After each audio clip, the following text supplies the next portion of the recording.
if the gravity takes a second to give something its mass, and that is a half second will only be half the gravity, and a quarter second will only be 1/4 of the gravity, that it's going to weigh a lot less, isn't it, moron?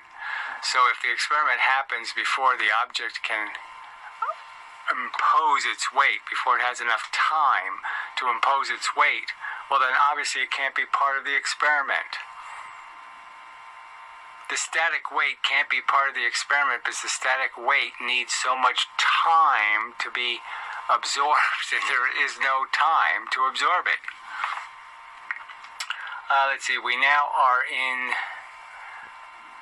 Also, now we are not to account for certain variables. Okay, yeah, that I got right. Just say we did negate the static weight compression for the sake of argument in my example of the 25 mass and the 1V. So this example was just so bad. This is the experiment where the spring pops inside of the mass. It's just useless garbage. I mean, I won't even bother reading it. Just nonsense. A piece of absolute steaming shit. You seem to trail off there mid-flow while you're reading that comment. So we'll just go back a little bit there. So just say we negate the static weight compression for the sake of argument. And it is for the sake of argument because it is a variable in these experiments and it does need accounting for. And when it's accounted for, it comes out exactly as predicted. But anyway, we'll get to that. Yeah, so for the sake of argument, in my example of the 25 mass going 1 velocity and the 1 mass going 5 velocity, MGH prediction is a 1-to-1 ratio.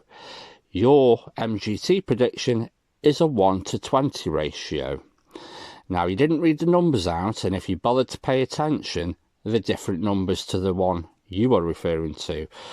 The 25 mass equaled 38 millimeters of compression. The 1 mass equaled 28 millimeters of compression. That is a ratio of 1.36. So at a quick glance, which prediction would that be by a huge margin closer to goofy question mark? You avoided that like the plague. And then I wrote here, he hasn't a leg to stand on, he is wrong, and he must know it by now, or he really is incredibly stupid. When dropping things in gravity, you keep saying, because you've taken it up 4 times the distance, it's getting 4 units of force. Force is mass times acceleration, F equals ma. So the force stays the same, it's the distance. So we've got the gravitation, which is a constant, we've got the mass that's staying the same, so that's the force acting upon it.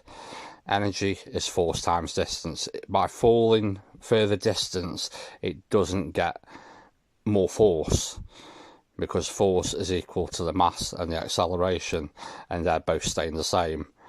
So it's not 4 units of force. If I have a 1 mass, it's got 1 unit of force. If I have a 2 mass, it's 2 units of force. If I have a 3 mass, it's 3 units of force, and so on.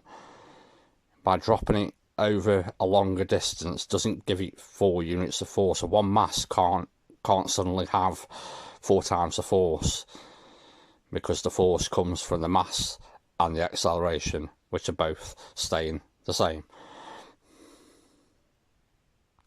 That tripe you just said there as well about, the time, if it's a quarter of the time, it'll get a quarter of the gravity, half the time I get half the gravity. Unfucking believable. What kind of fucking nonsense is that bullshit? It's not a time dependent force. It's ever present. It's always acting on things. It doesn't take time because it's always there. It's that simple. You really should spend some time getting your arguments straight. Like I say, if you want to be taken seriously, just, take a bit of respite, look at everything, and then come back. But you're just talking nonsense. Learn a bit, then argue against it. But you'll probably find then that there's nothing to argue against. Initiated years ago with a physics girl video. I haven't looked lately. Is she still, like, whatever that is, completely inert? But anyway, physics vegetable. As you can see on screen, I'm calling you a coward and a liar, an evidence denier, with good reason, because that's what you are. So you've read that comment out today, obviously avoided the important part, but the fact is you've gone to my channel, found that video that's unrelated to you, and you've thumbed through over 100 comments to read that comment out.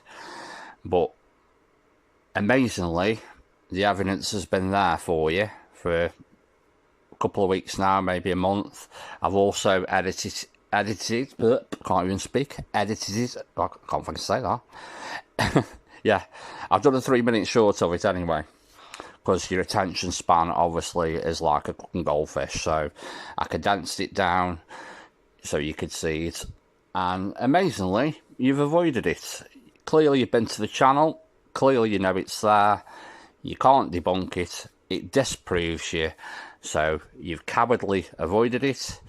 You're a liar because you're saying it doesn't exist, and clearly you've seen it and you're just denying it. You've seen the proof, you proved wrong, and you just avoid it. It's all this, it's never existed in the history of humanity. Absolute fucking twaddle. Today you seem to get a little bit butthurt about being called goofy. I call you goofy because you act fucking goofy. It's that simple. If you can't fucking take it, don't give it. You call us fakers, frauds, you slanderous characters, you call me a child molester, you called loads of other people child molesters. It's your go-to insult when, it doesn't come out your way.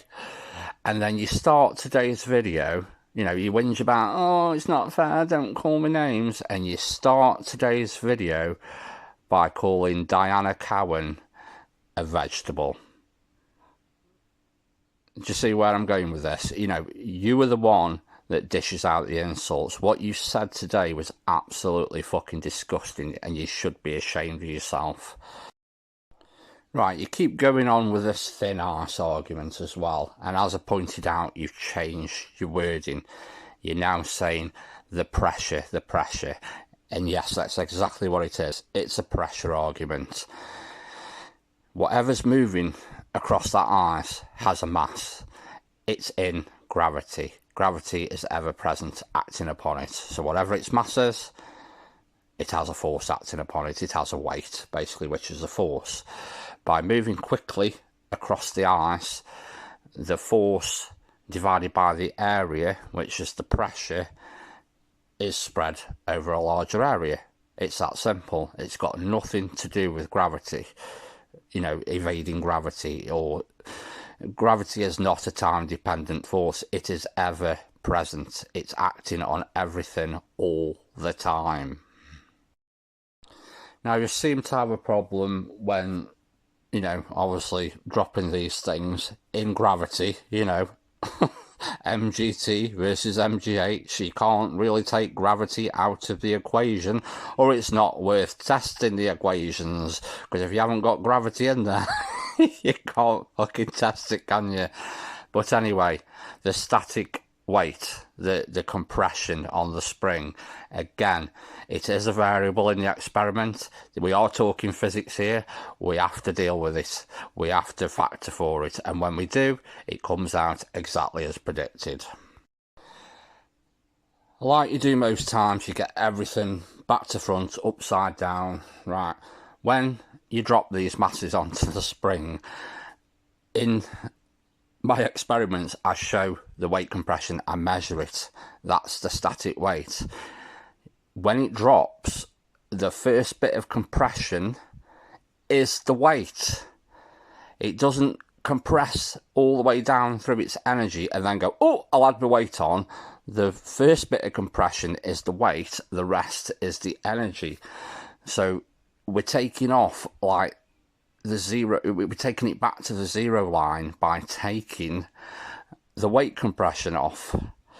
But again, you say completely back to front. You know, you're saying, oh, if I put loads of, you know, weight, you know, pull it down for 10 pounds of weight and then put another pound weight on. Well, no, that's not how it works. You're completely back to front. Again, you repeat the same spiel over and over, right? You're wrong. You've been proven wrong, evidentially, time and time again. You keep just saying that, you know, you can launch a half mass at twice the speed with the same energy. It doesn't work that way. It doesn't matter how many times you say it or how many times you try it. It's never going to happen.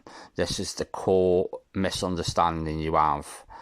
Just, you know, if you've got the same energy input and you're half the mass, it won't go twice as fast.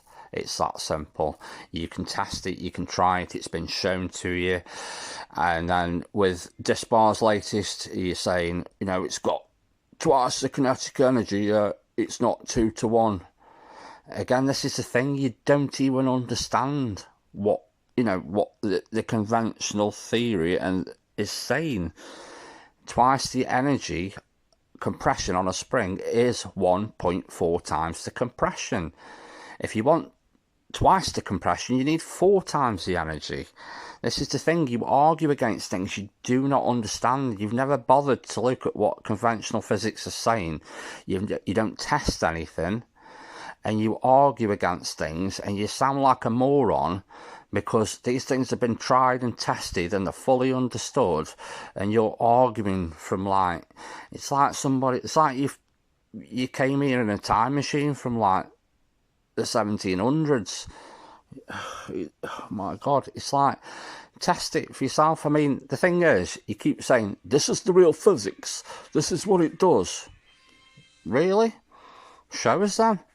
Show us these real physics. The truth is here, there's no real discussion or debate, because you're just not being serious. And you talk about, you know, people aren't being civil. We can be civil, we are civil. Yes, we call you goofy, it's a bit of banter. Get over it, you know, fucking hell. But we can't have any serious discussion or debate, because again, you're not civil and you're not serious. You just talk absolute nonsense and you just spew out vile insults. That's it, basically. That's all you've got.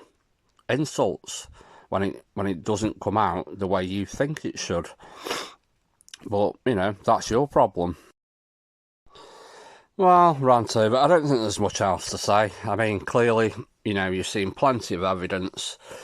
You nitpick about this, that and the other. You deny evidence, you deny, you know, people put up videos, you just, you know, you just pick on, yes, we've made a few mistakes, all of us, and you harp on those mistakes. You make mistakes every time you open your mouth. You've got thousands of videos, you're on about, you know, taking them down. You should take your own fucking tiny channel down if that's the case. I mean, what's good for the goose is good for the gander and all that. So there you go. You know, you literally talk nonsense and say stuff that is wrong in every video you make, or every video you've ever made. You know, you do take a few down, well, that's only because you don't want your viewers, you know, seeing that, because it's been pointed out. But every video you make mistakes. So, you know, live by your own standards there. So if you decide to man up and tackle the evidence that proves you wrong, and it also proves that it does take 25 times the energy to make something move 5 times as fast, not as you make the argument of 25 times the fuel to make something go 5 times as fast. That's not the argument. Fuel, how much energy stored in fuel, how efficient's the motor, it's 25 times the energy. That's the argument, and that's the reality. You just argue vagueness, really. I mean, like I say, saying 25 times the fuel to go, I'll say, it's such a vague and ambiguous statement. You can't even get your arguments correct. That's the thing.